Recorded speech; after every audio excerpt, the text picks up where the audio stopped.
Dans cette capsule, nous allons résoudre l'exercice numéro 13 du cours de perfectionnement Access en utilisant une macro. Nous avons créé un formulaire basé sur la table réalisateur. Le formulaire est donc dépendant de cette table. Il est en continu, on voit les enregistrements à la queue leu et les enregistrements sont classés par ordre alphabétique. Nous allons créer un index qui va nous permettre de rechercher les réalisateurs dont le nom commence par la lettre sélectionnée dans cet index, donc dans ce groupe d'options qui se trouve dans l'entête du formulaire. Pour faire tout cela, quelques notions, vues pour la plupart pendant les formations, vous seront nécessaires. Tout d'abord, créer un formulaire dépendant et continu qui sera protégé en écriture. Créer un groupe d'options. Connaître l'utilité de la fonction car, mais je vous la démontrerai ici. Savoir concaténer des chaînes de caractères et connaître l'utilité du joker astérisque dans une expression.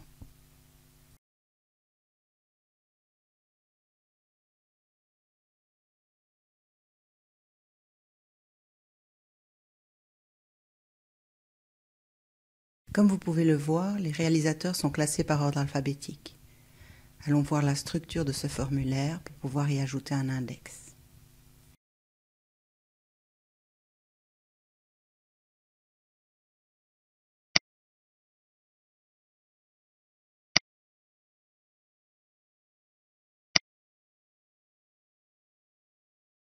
Tout d'abord, faisons un peu de place pour mettre notre groupe d'options.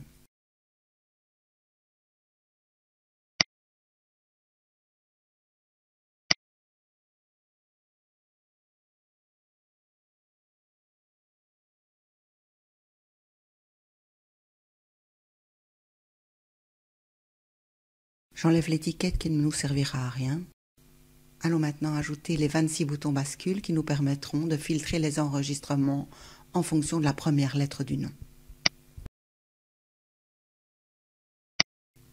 Cliquer droit sur l'outil va nous permettre de le garder en souris et donc de le réutiliser plusieurs fois.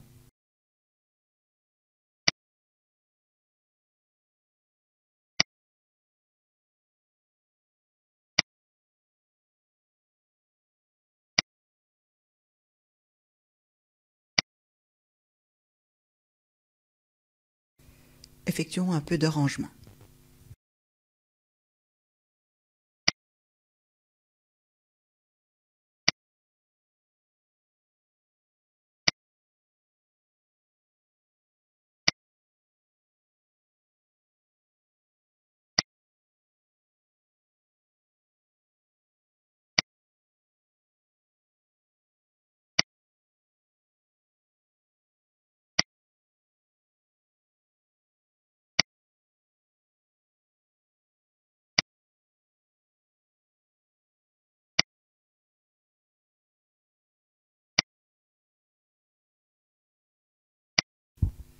Une fois le rangement effectué, allons octroyer à chaque bouton une légende.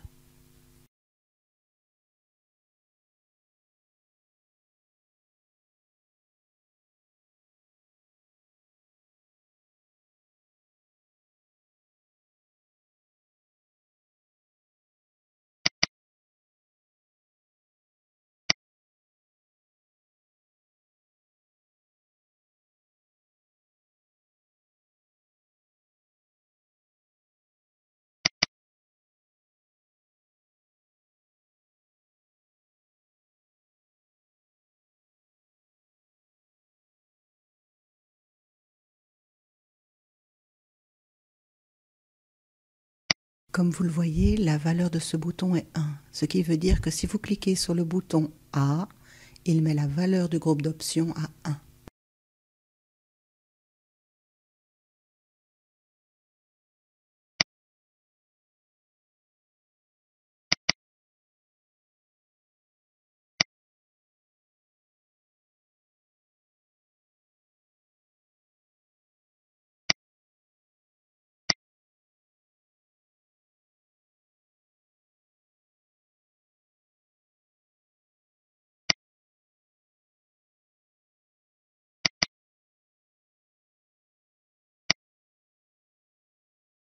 Et ainsi de suite, donc D égale 4, E égale 5, F égale 6, etc. Notre problème va donc être de faire comprendre à Access que lorsque le groupe d'options prend la valeur 1, il doit comprendre A. Lorsqu'il prend la valeur 2, il doit comprendre B. Et c'est ici que va intervenir notre fonction car. Voyons ça de plus près.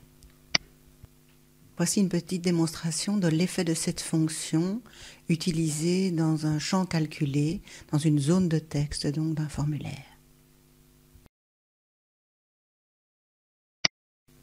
Cette fonction renvoie une chaîne contenant le caractère associé au code de caractère spécifié.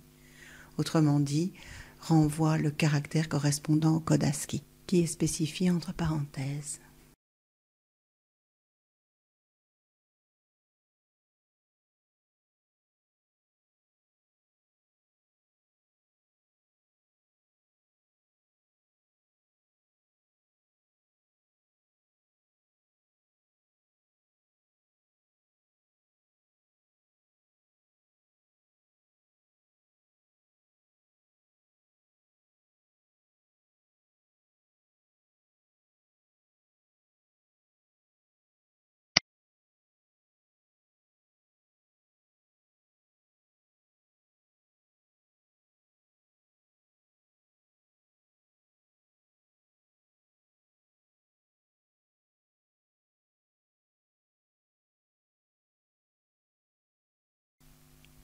Nous allons essayer d'exploiter ça dans notre macro. Bon, A n'est pas égal à 1, mais à 65. B n'est pas égal à 2, mais à 66. On doit pouvoir arranger ça.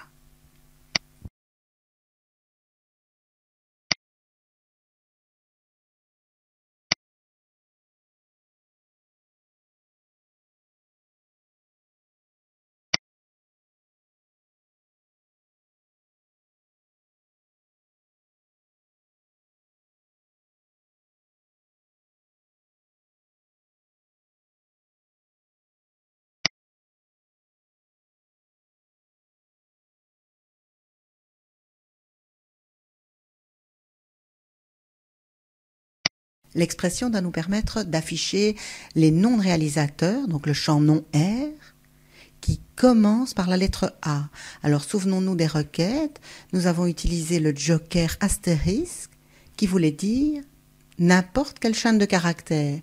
Donc nous voulons les noms de réalisateurs qui commencent par A, concaténé à astérisque. Bon d'accord, pour le moment, le bouton A est égal à 1 et pas à 65, comme dans l'expression car 65 qui nous donne A. Mais 65, n'est-ce pas 64 plus 1? B, qui est le résultat de l'expression car 66, n'est-il pas car 64 plus 2? Et ainsi de suite. Nous l'avons notre solution.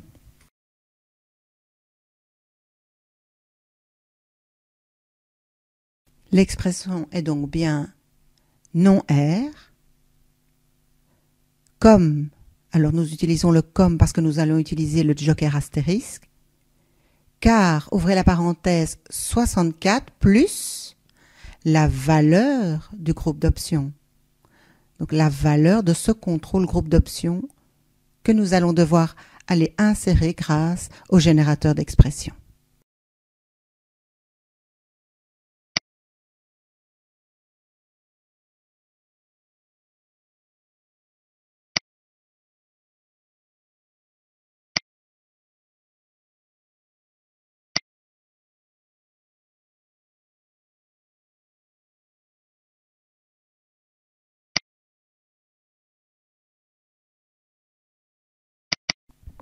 Le nom complet du contrôle est indiqué par le générateur.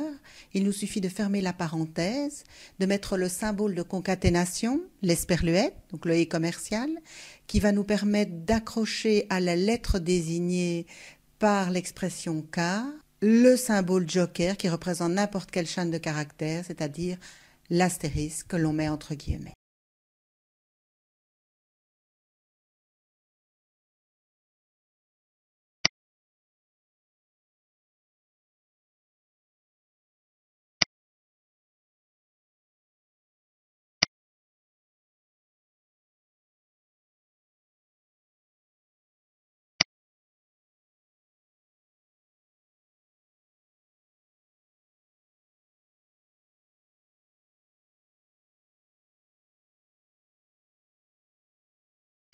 Nous revenons à notre formulaire et nous allons lier cette nouvelle macro au contrôle groupe d'options. L'événement sur lequel nous allons mettre la macro est l'événement après mise à jour. De cette manière, à chaque modification du groupe d'options, à chaque clic sur un autre bouton, le filtre sera effectué à nouveau.